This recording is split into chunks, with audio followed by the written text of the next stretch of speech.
ప్రజాపాలనలో ప్రజలందరికీ మేలు జరుగుతుందని బీఆర్ఎస్ నాయకులు దొంగ నాటకాలను ప్రజలెవరూ కూడా నమ్మవద్దని Congress party Boath assembly in charge Ade Gajendra అన్నారు. రాష్ట్ర ప్రభుత్వం 4 పథకాలకు సంబంధించి అర్హులను గుర్తించడానికి రాష్ట్రమంతటా గ్రామ సభలు నిర్వహిస్తుందని తెలిపారు.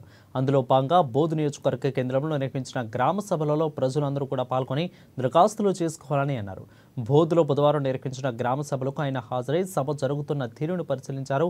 ఈ సందర్భంగా గజేందర్ మాట్లాడుతూ కాంగ్రెస్ ప్రభుత్వం ప్రజలందరికీ మేలు చేయాలని, నిజమైన లబ్ధిదారులకే పథకాలు అందాలనే ఉద్దేశంతోనే గ్రామ సభలు పెడుతుందంటే కొంతమంది బీఆర్ఎస్ నాయకులు ప్రజలను పక్కదోవ పట్టించేలా వ్యవహరించడం సిగ్గుచేటని అన్నారు. గత 10 ఏళ్ల పాలనలో ఏ ఒక్క కుటుంబానికి రేషన్ కార్డు ఇవ్వకుండా, డబుల్ బెడ్రూమ్లు ఇండ్లు కూడా ఇవ్వకుండా ప్రజలను మోసం చేశారని ధ్వజమెత్తారు.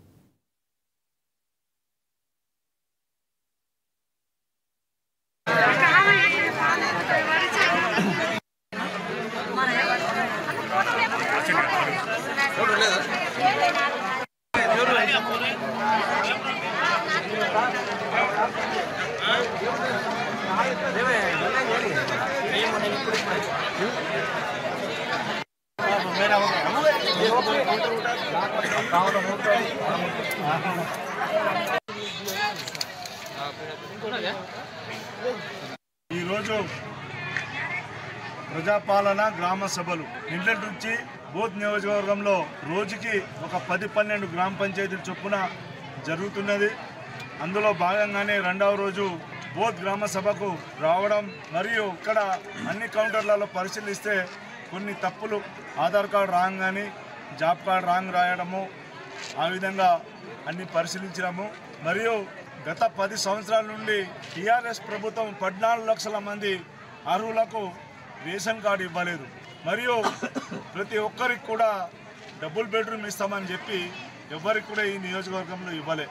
అదేవిధంగా భూమి ఉన్న నిరుపేదలకు, భూమి ఉన్న వారికి రైతు బంధు ఇవ్వడం జరిగింది. కానీ భూమి లేని నిరుపేదలకు గత ప్రభుత్వము ఏ విధంగా కూడా మేలు చేయలేదు.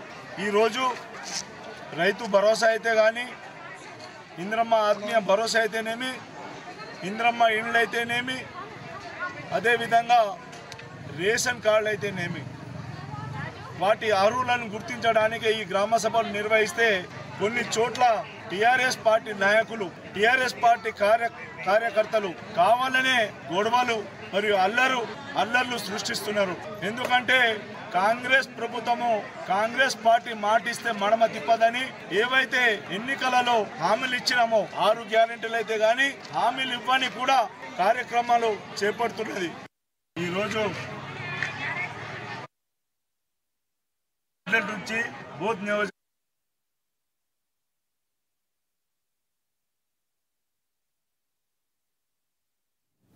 అర్హులైన ప్రతి ఒక్కరికి సంక్షేమ